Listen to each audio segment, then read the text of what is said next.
오늘 이야기의 주인공은 50대의 재혼을 앞두고 있는 박영숙 씨의 사연입니다. 조금 충격적인 하루에 대한 이야기네요. 마음의 준비를 잘하시고 들어주세요. 그럼 박영숙 씨 이야기를 시작하겠습니다. 저는 5년 전 남편이 암으로 죽고 홀로 딸을 키워냈습니다. 딸 수진이는 사랑하는 아버지를 잃은 아픔을 잘 견디고 로스쿨을 졸업하고 이제 막 로펌으로 들어가 변호사로 일하고 있습니다. 수진이는 남편이 없는 빈자리를 채워주고 늘 저를 알뜰살뜰히 챙기는 참 착한 딸이며 저의 큰 자랑입니다. 엄마, 이제 엄마도 행복하실 때가 됐어요. 괜찮아, 수진아. 엄마는 너만 있으면 돼. 저는 수진이와 함께 살면 괜찮다고는 했지만 김철수라는 사람이 마음에 있었습니다. 운명이라고 할 수 있을까요? 저와 김철수 씨는 병원에서 만났습니다. 저는 일을 하면서 남편을 간호했습니다. 일을 완전히 그만둘 수가 없었습니다. 저와 딸의 미래를 위해서 악착같이 돈을 벌러 나갔습니다. 하지만 김철수 씨는 일을 그만두고 병원에서 아내만 간호했습니다. 저는 제가 남편 옆에 없을 때 죄송스럽지만 김철수 씨에게 한 번씩 남편을 들여다봐 줄 수 있냐고 부탁한 적도 있었습니다.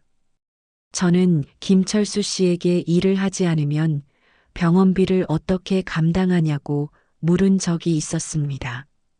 김철수 씨는 선대로부터 물려받은 재산이 좀 있다고만 했습니다. 저와 철수 씨는 자주 휴게실에서 부딪히기도 하고 서로 아내와 남편의 병명이 같아 어떻게 하면 더 간호를 잘할 수 있을지 두 사람은 머리를 맞대고 의논도 자주 했던 사이였습니다.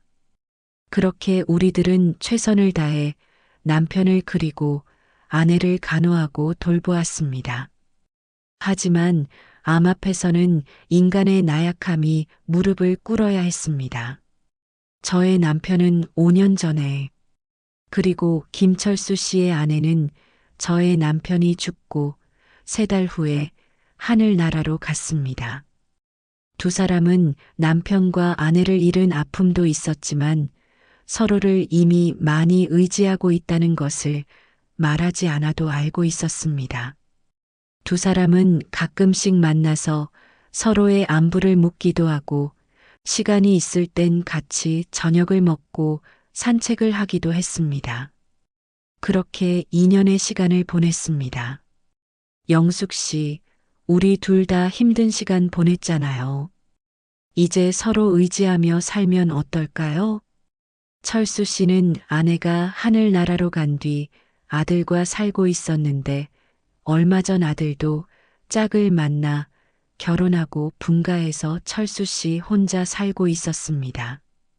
조용하고 성실한 성격으로 저의 마음을 얻었죠. 철수 씨는 선대로부터 받은 건물 한 켠에서 서점을 시작했습니다. 아내를 잃은 허전함도 달랠 겸 좋아하는 책도 읽을 겸 서점에 앉아 책 읽는 것이 유일한 즐거움이라고 했습니다. 다음 주가 아버님, 어머님 제삿날이에요. 아버지, 어머님이 같은 달에 돌아가셔서 작년부터 한날에 제사를 지내요. 그래서 1년에 한 번 제사를 간단히 지낸답니다.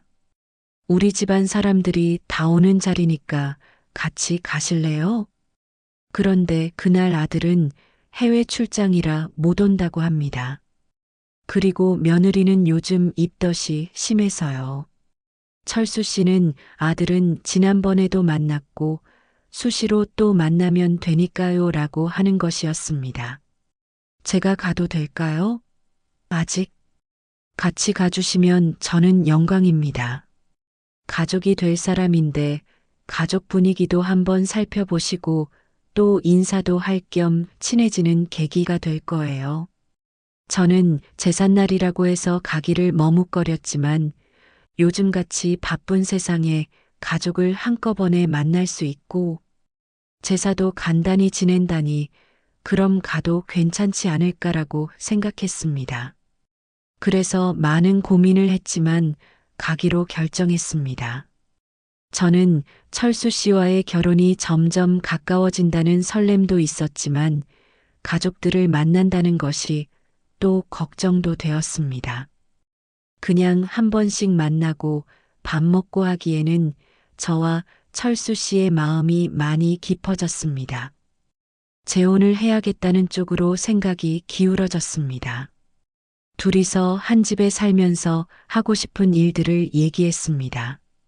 같이 시장도 보고 여행도 가고 노래도 배우러 다니고 등등 할 일이 참 많았습니다.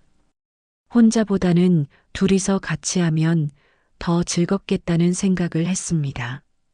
얘기를 하면 할수록 빨리 결혼해서 철수 씨와 가정을 꾸리고 싶다는 생각이 간절했습니다.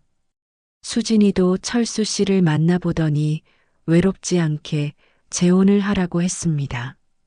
수진이는 워낙 회사 일이 바쁘니 저를 챙길 시간이 없다고 철수 씨와 같이 살면 좋겠다고 합니다.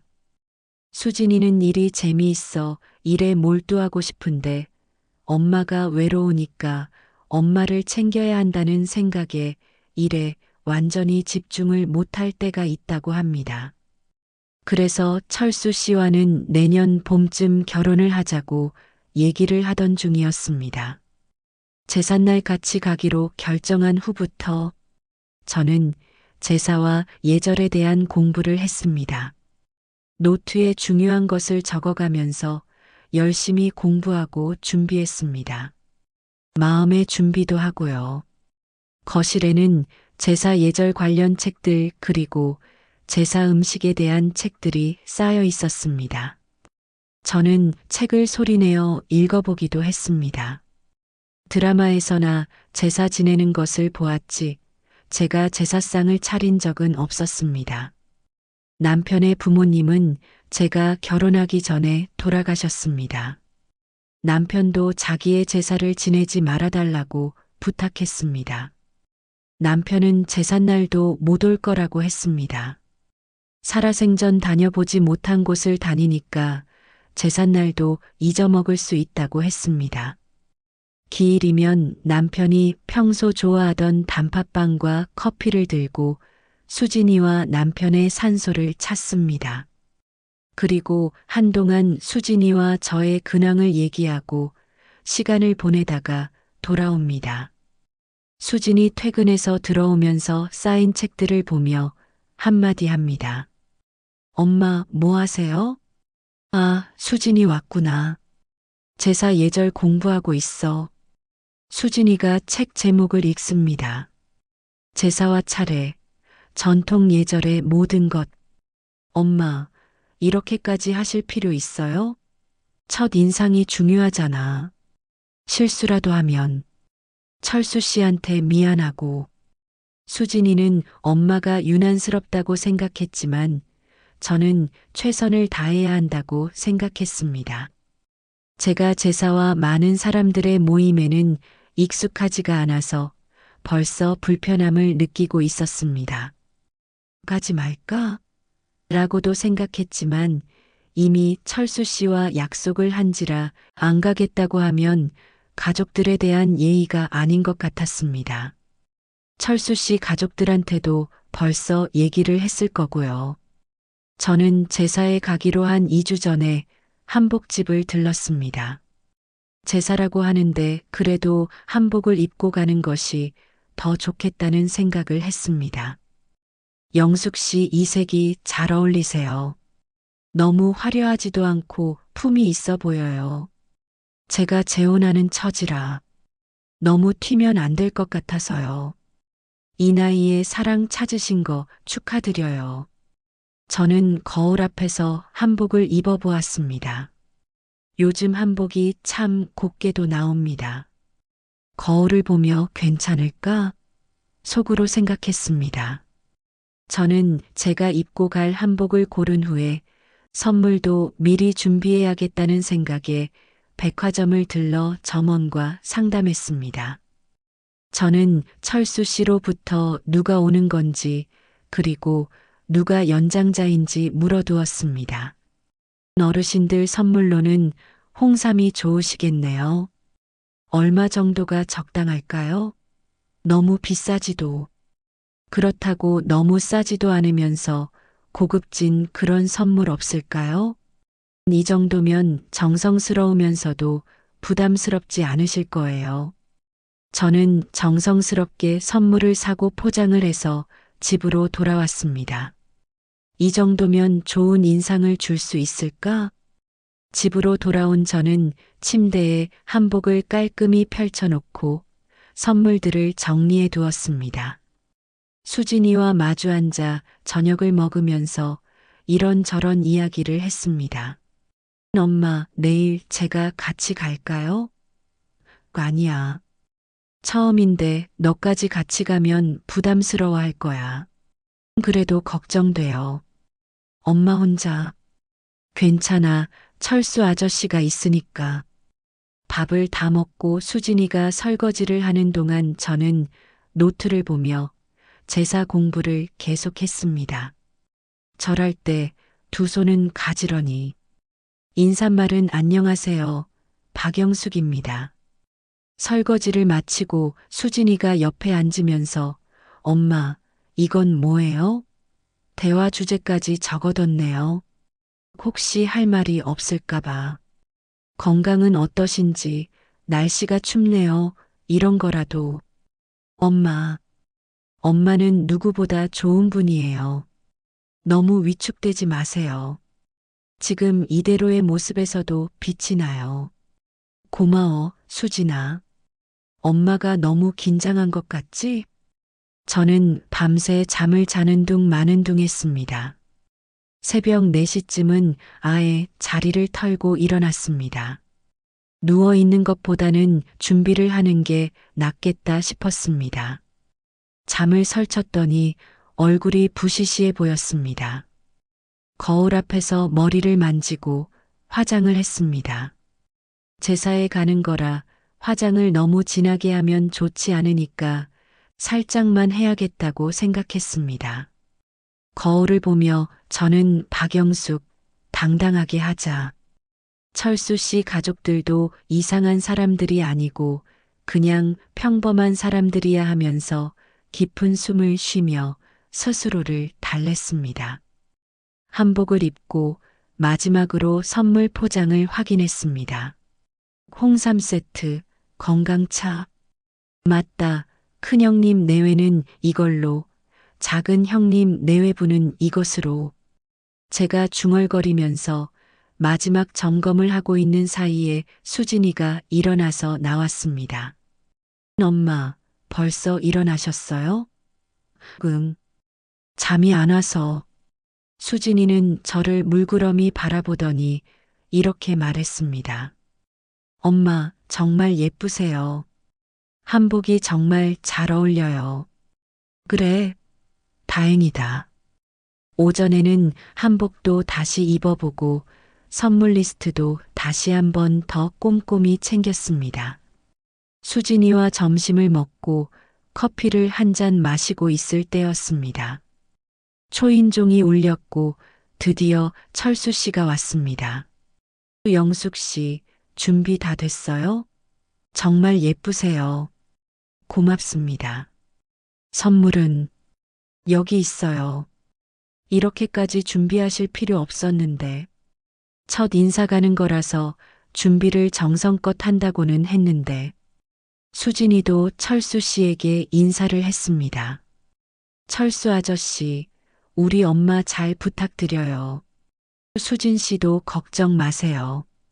제가 잘 모시겠습니다. 수진이가 엄마 잠깐만 기다려보세요 라고 하고 방에서 스카프를 가지고 나와 제 목에 둘러주었습니다. 그리고 절대로 이 스카프를 풀지 마세요 하면서 핀으로 고정시켜 주었습니다. 찬바람이 불기 시작하면 저는 기관지가 약해 목이 쉽게 아프다는 걸 수진이가 알고 있었기 때문입니다.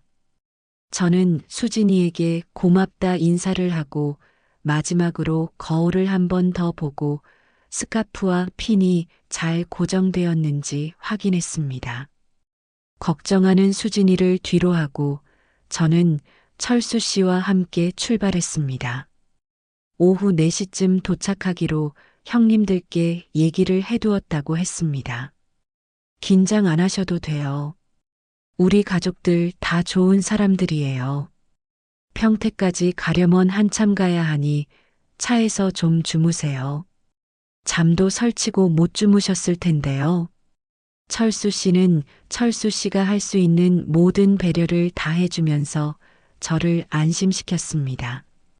1시간 반쯤 저희들은 큰 형님 댁에 도착했습니다.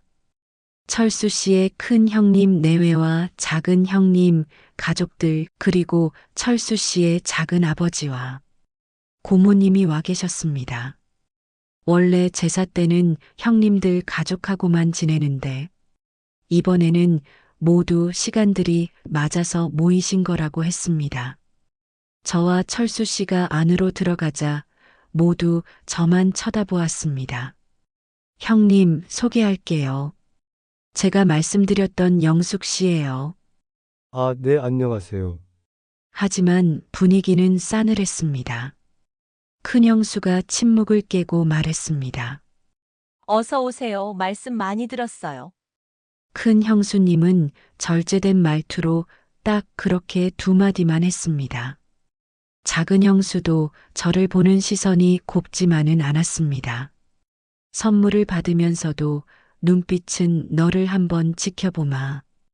오늘 너가 어떻게 하는지 보겠어라는 표정이었습니다.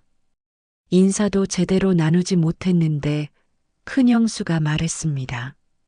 영숙 씨, 제사 처음이시죠? 그럼 부엌에 같이 가서 우리가 하는 것 좀 보면서 도와주기도 하고 배우세요. 보고 배우는 게 제일 좋아요. 네, 알겠습니다. 간편하게 옷을 입고 오지 한복이 다 뭐예요? 제가 옷을 하나 여분으로 가지고 왔으니 그걸 입도록 해요. 한복은 부엌에서는 거추장스러워요. 저는 거실에 철수 씨의 형님들과 같이 한복을 입고 앉아 있는 것보다는 형님들과 부엌에서 이런저런 이야기를 하는 게 낫겠다 싶었습니다. 저는 손을 좀 씻고 오겠다고 하고 화장실로 갔습니다.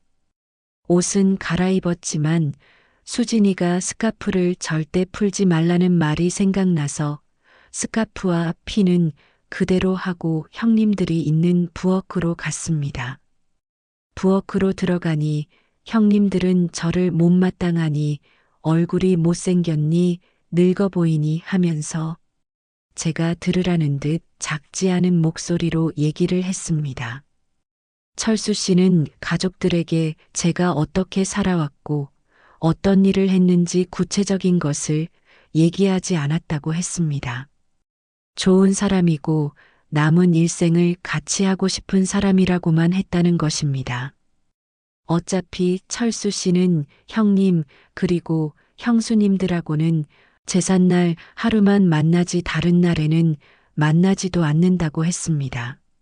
소개를 하고 만나는 날 제 입으로 말하는 것이 더 좋을 것 같다고 했습니다.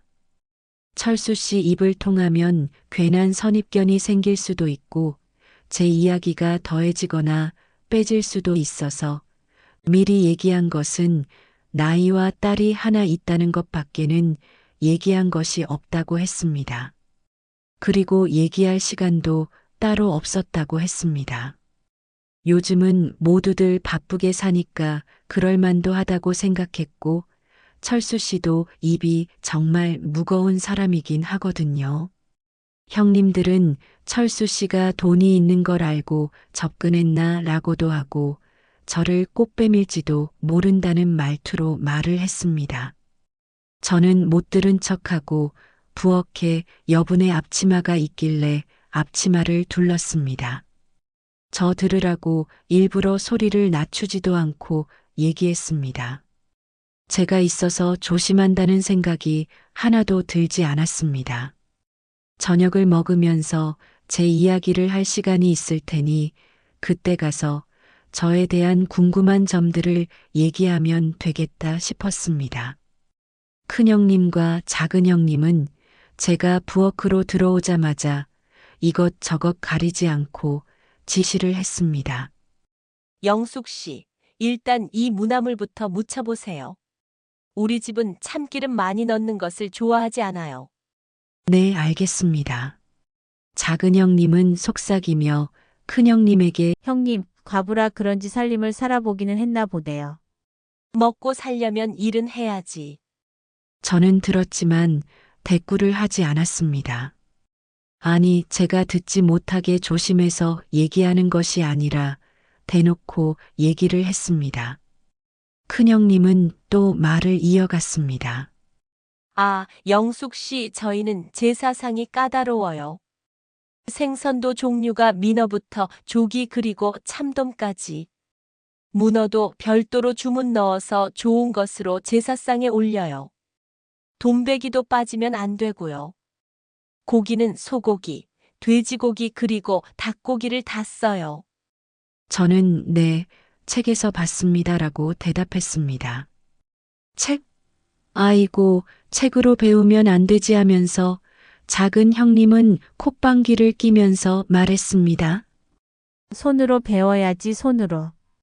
만약에 혹시나 결혼을 하게 되면 영숙 씨가 일을 도맡아서 하면 되겠네. 형님, 우리는 그냥 거들기만 하면 되겠어요. 우리 이때까지 많이 했잖아요. 영숙 씨한테 맡기고 우리는 뒤에서 구경이나 좀 하자고요. 저는 작은 형님이 만약에 혹시나 결혼을 하게 되면 이라는 말도 신경에 거슬렸습니다. 저는 이렇게 하려고 여길 온 건 아닌데 라는 생각이 들었지만 그럴 겨를 도없이 이것저것 상을 차리는데 손을 보태야 했습니다. 큰형님은 제가 하는 모든 것이 마음에 들지 않는지 사사건건 입을 댔습니다. 그렇게 하는 게 아니라니까. 이렇게 해야지. 정말 처음 해보는 거야? 이걸 어떻게 가르쳐? 제가 큰 실수를 한 것도 아닌데 저에게 신경질을 내고 제 손등을 때리면서 손 치우라고 하는 거예요. 죄송합니다. 책에서 배운 건 티가 난다니까. 오늘 재수가 좋은 줄 아세요. 이렇게 보고 배우면 되니까. 철수 씨와 형들은 거실에서 이야기를 하고 있었습니다. 철수야, 너도 나이가 나이인데 왜 굳이 재혼을 하겠다는 거야? 형님, 영숙 씨는 정말 좋은 사람이에요. 그래도 조심해야지. 결혼은 좀 더 생각해 보는 게 좋지 않겠어? 이렇게 식구들이 모인 자리에 데리고 오는 건 너무 이르지 않니? 작은 형도 거들었습니다. 요즘 사람들 다 계산적이잖아. 그때 부엌에서 그릇 깨지는 소리가 났습니다. 제가 설거지를 하다가 그만 접시가 미끄러져서 그릇을 깨고 말았습니다. 죄송해요. 제가 치울게요. 큰 형님은 차갑게 말을 했습니다. 아이고, 그 그릇 비싼 건데. 작은 형님은 저를 걱정하는 것이 아니라 형님 안 다쳤어요. 그릇 조각이 형님한테 튀지는 않았어요. 형님들은 제가 못마땅하다는 표정으로 눈을 내리깔고 제가 어떻게 하는지 지켜보고 있었습니다. 저는 무릎을 꿇고 깨진 그릇을 주었습니다. 작은 형님은 철수 씨가 아예 부엌에 들어오지 못하게 거실로 나가서 별일 아니라고 말하는 것이었어요. 저는 속으로 이렇게 말했습니다. 하나도 환영받지 못하는 기분이야. 도대체 철수 씨가 저에 대해서 어떻게 얘기했길래 이렇게 사람을 대하는 걸까? 영숙 씨, 깨진 그릇들 다 치웠죠? 이제 밥 해야 돼요. 사람이 많으니까 많이 지어야겠죠? 몇 분이나 되나요? 우리까지 해서 한 15명? 저는 큰 형님이 갖다 준 큰 솥에 쌀을 씻고 밥솥을 가스불에 올렸습니다. 이 집에서는 제사밥을 전기밥솥으로 하지 않는다고 했어요. 작은 형님은 많은 양의 밥을 안 해봤을 텐데 물량을 맞출 수 있겠어요? 잘 맞춘 건 맞아요? 라고 비웃으며 말을 했습니다. 밥이 안 되면 너가 다 책임지라는 말투였습니다. 저는 밥을 안 치고는 설거지를 했습니다. 일을 하지 않고 부엌에서 나가고 싶었지만 나갈 수가 없었습니다. 부엌 입구를 형님들이 막고 있었기 때문입니다. 설거지통에 그릇이 가득했습니다. 형님들은 그릇을 마구 쓰고는 조금만 뭐가 묻어도 설거지통으로 그릇을 갖다 놓았습니다. 치울 생각은 하지 않고 너가 치워야지 왜 보고만 있어라는 눈빛으로 저를 째려보고 있었습니다. 저는 이렇게 많은 그릇을 하면서 속으로 한숨을 쉬었습니다. 영숙 씨, 설거지 끝나면 청소도 해주세요. 제사 전에 깨끗이 해야죠. 네라고 저는 대답했지만 목소리가 기어 들어갔습니다. 결혼하기도 전인데 내가 왜 해야 하는 거야? 결혼을 하게 되면 제사 허들의 일은 내가 다 해야 되는 거네라고 생각했습니다. 일을 하는 건 좋은데 형님들의 무시하는 말투 그리고 비꼬고 비웃는 말투 그리고 제가 철수 씨의 재산을 넘보는 꽃뱀 정도로만 여기는 것이 저희 마음을 상하게 했습니다. 그때 저의 핸드폰이 울렸습니다. 핸드폰을 보니 딸 수진이었습니다. 제가 걱정되어서 전화한 거구나 싶었어요. 전화는 나중에 받아야지. 지금 전화 받을 수 있는 형편이 아니잖아. 라고 하는 거였습니다. 지금은 일이 우선이야. 저는 전화를 받지 못하고 네, 알겠습니다. 라고 대답을 하고 설거지를 계속했습니다. 저는 설거지를 끝내고 바닥을 청소했습니다. 허리가 너무 아팠지만 아프다는 소리는커녕 얼굴 표정도 아픈 표정을 지을 수가 없었습니다. 영숙 씨 그 근처에 물티슈 없나요? 여기 근처에는 물티슈가 없어요. 작은 형님은 시큰둥하게 없으면 찾아야지 찾아서 줘야 할 것 아니야. 어른이 물어보는데 없다고만 하면 어떻게 하라는 거야? 그러고는 제 뒤에 있는 서랍을 가리키면서 서랍을 열어보라고 했습니다. 저는 서랍을 열어서 혹시 물티슈가 아래에 있나 해서 위에 있는 물건을 뒤적거렸습니다. 그랬더니 아니 처음 들어온 부엌에서 뭘 그렇게 뒤지느냐고 하는 것이었습니다. 뭐 가져갈 거라도 있을까봐 그렇게 뒤지냐고 작은 소리로 얘기하는 것이었습니다. 하지만 저는 그 소리도 생생하게 들을 수 있었습니다. 뭐야 나를 도둑 취급까지 한단 말인가. 더 이상 참을 수가 없었지만 오늘이 제사라고 하니까 얼굴을 붉히고 싶지는 않아서 일단 참자라고 마음 먹었습니다. 밥이 거의 다 되어서 15인분이나 되는 무거운 솥을 혼자 들어서 식탁으로 옮겨야 했습니다. 큰 형님은 또 떨어뜨리면 안 되니까 이번에는 잘해라고 했습니다. 그때 철수 씨가 부엌으로 왔습니다. 영숙 씨, 뭐 하세요? 저는 억지 웃음을 지으면서 도와드리고 있어요. 라고 했습니다. 철수 씨는 너무 무리하지 마세요 라고 하는 거예요. 큰형님은 제가 무슨 얘기라도 더 할까봐 끼어들며 괜찮아요. 도련님은 밖에 나가서 형님들하고 얘기나 해요. 여기는 우리가 영숙 씨 잘 돌봐가면서 재미있게 일하고 있으니까요. 영숙 씨는 그냥 저희들 하는 것 구경만 하고 있어요. 이제 거의 다 끝나가요. 영숙 씨가 처음 들어온 부엌인데 저희들보다 잘 알고 일을 하네요. 부엌에서 무슨 일이 일어나는지 알 리가 없는 철수 씨는 무리하지 말라는 말만 하고는 거실로 다시 돌아갔습니다. 거실로 가면서 철수 씨는 왜 이번 제사는 음식을 저렇게 많이 하지? 하면서 고개를 갸우뚱거리는 것이었습니다. 철수 씨가 나간 후 저는 목이 말라서 마실 물을 찾았습니다. 저기, 물 한 잔만 마셔도 될까요? 물? 거기 정수기 있잖아요. 작은 형님이 컵장 안 보여요? 거기 위에 있잖아요. 컵장은 겨우 손이 닿는 좀 높은 곳에 위치하고 있었습니다. 겨우 컵을 하나 꺼냈습니다. 큰형님이 그 장면을 보고 웃으면서 키까지 장내라고 하는 것이었습니다. 제사 준비가 다 끝나서 철수 씨 가족들이 제사를 지내는 동안 저는 부엌에서 혼자 뒷정리를 하고 있었습니다. 큰 형님은 저더러 제사에 절을 할 것도 아니니 부엌 뒷정리나 하고 있으라고 했습니다. 철수 씨는 식구도 많고 나를 불러서 챙길 수 있는 상황은 아닌 듯 했습니다. 뒷정리를 다 하고 나니 지쳐서 의자에 앉으며 하루 종일 이러네라는 말이 툭 튀어나와 버렸습니다. 거실에서 제사 지내는 소리가 들렸습니다. 저는 속으로 나도 함께 절해야 하는 거 아닌가? 가족이 될 사람인데. 하지만 아무도 저를 부르지 않았습니다.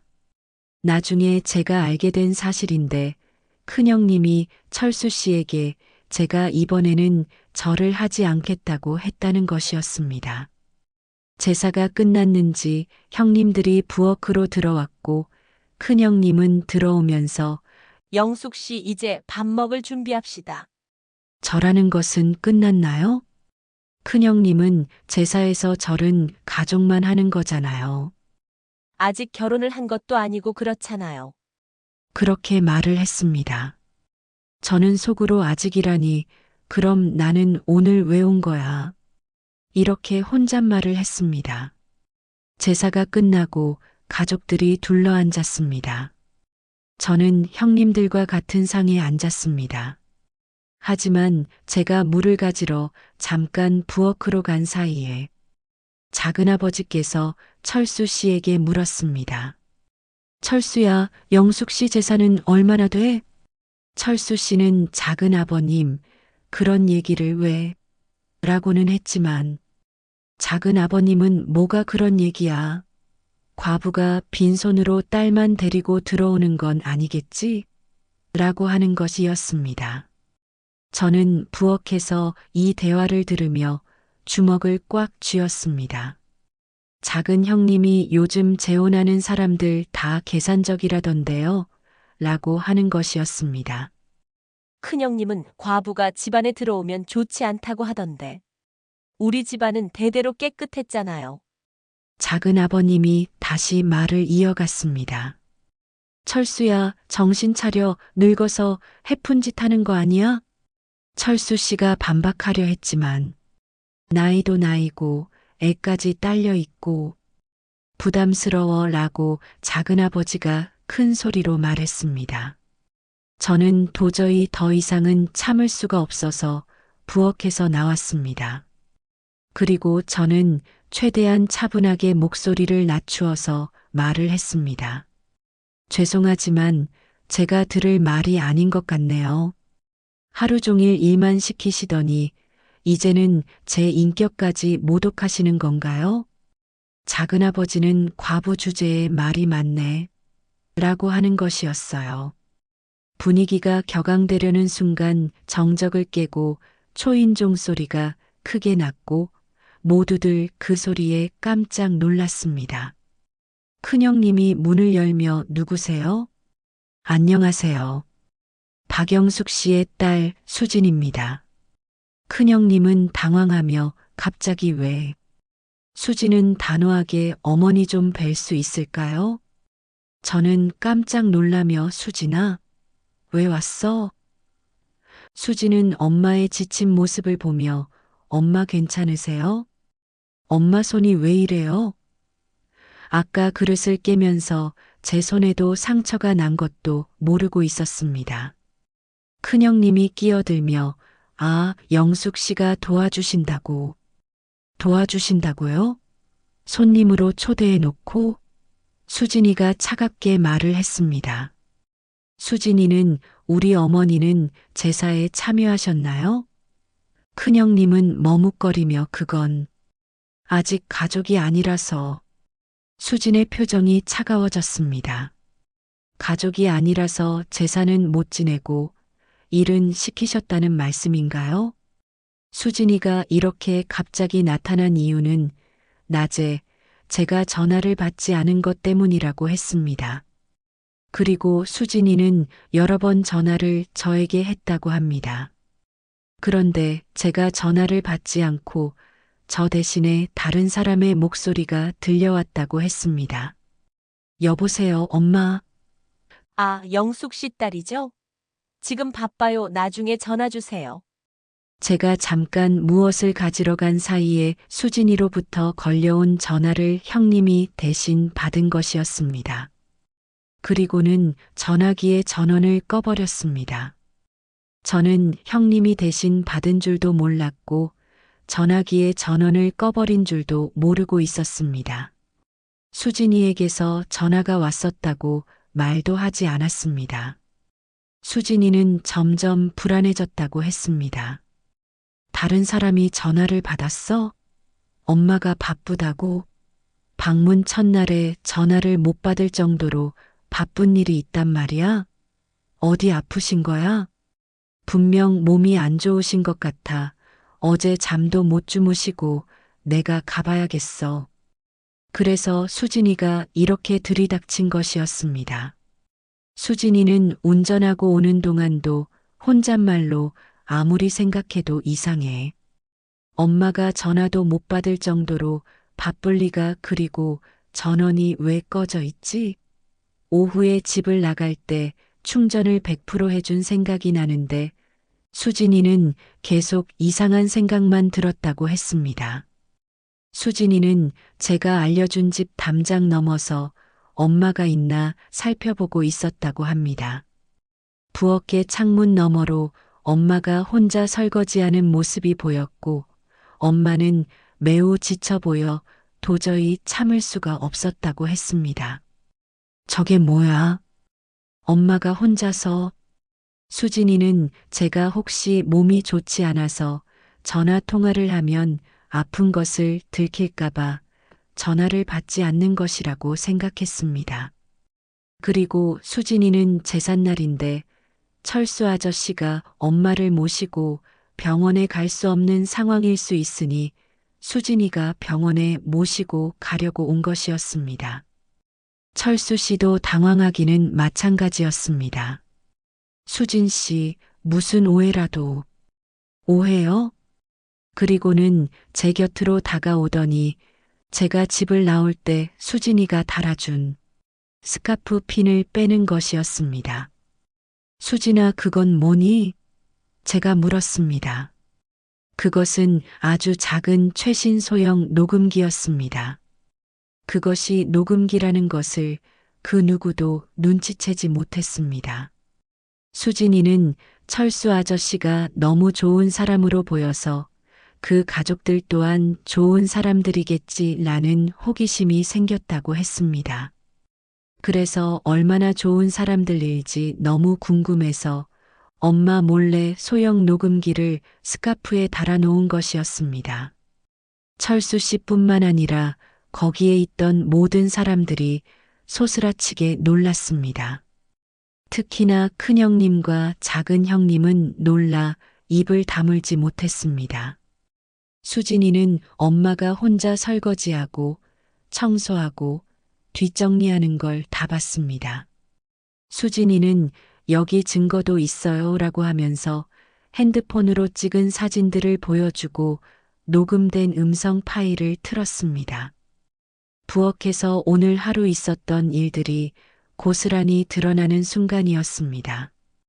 형님들의 만행 앞에 철수 씨도 입을 쩍 벌리고 있었습니다. 수진아, 녹음기는 뭐고 사진은 또 뭐니? 엄마, 제가 습관이 되어서요. 제가 하는 일이 이런 일들이잖아요. 오늘은 그냥 재미삼아 얼마나 좋은 분위기일까 궁금하기도 하고 저도 이제 가족이 될 건데 미리 분위기를 알아두면 좋을 것 같아서 제가 이런 일을 꾸몄어요. 그런데 실망입니다. 실망이 아니라 엄마를 이 집에 보낼 수가 없겠어요. 라고 말하는 수지는 단호했습니다. 그때 핸드폰에서 나오는 음성은 가관이었습니다. 형님들의 민낯을 드러내는 순간이었습니다. 과부, 꽃뱀, 그리고 도둑 취급까지 하는 형님들의 말들이 그대로 흘러나왔습니다. 그리고 용모 비하까지 서스럼 없이 하는 형님들은 정말 최하 수준의 인간들이었습니다. 수진이는 법조인 톤으로 말을 이어갔습니다. 정리하자면 첫째 노동력 착취, 손님으로 초대해서 하루 종일 부린 것. 둘째 인격 모독과 명예훼손. 물론 불법으로 동의 없이 녹음된 증거는 효력이 없다는 것을 알고 있습니다만, 이런 경우 저는 저의 인스타그램이나 제가 운영하고 있는 유튜브 채널에서 이 사건을 다룰 수 있습니다. 그리고는 수진이는 말을 이었습니다. 어머니, 일어나세요. 참고로 저희 어머니 재산 궁금하시죠? 돌아가신 아버지가 의사셨고 어머니도 약사로 20년 일하셨어요. 이 집보다 훨씬 큰 아파트에 살고 계시고요. 모든 사람이 할 말을 잃었습니다. 어머니는 사랑해서 재혼하려는 거지 돈 때문이 아니에요. 하지만 이런 대접을 받으면서 이 집에 있을 필요는 없죠. 그때 철수 씨가 일어나 저의 손을 잡았습니다. 그리고는 이렇게 말했습니다. 다 제가 잘못했어요. 형수님들과 부엌에 있는 것이 편할 것 같다라고 생각한 제가 잘못했어요. 저는 형수님들과 재미있게 얘기도 하고 음식 이야기도 하고 그런 줄 알고 있었습니다. 영숙 씨 정말 미안해요. 수진아 정말 미안하구나. 형님들 죄송합니다. 이런 게 가족이 아니에요. 영숙 씨가 우리 가족이 될 사람인데 이렇게 대접하시면 안 되죠. 저는 영숙 씨와 결혼할 겁니다.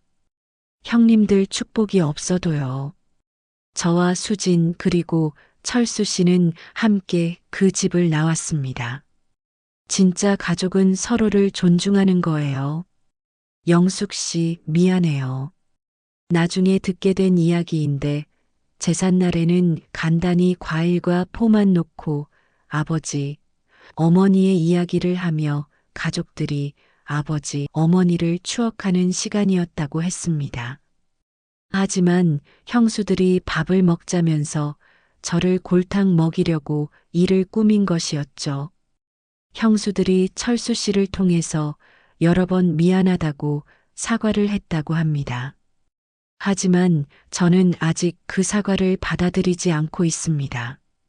시간이 좀 더 지나야 될 것 같습니다. 그로부터 3개월 후 저는 철수 씨와 조용한 결혼식을 올렸습니다. 수진이의 따뜻한 축복 속에서요.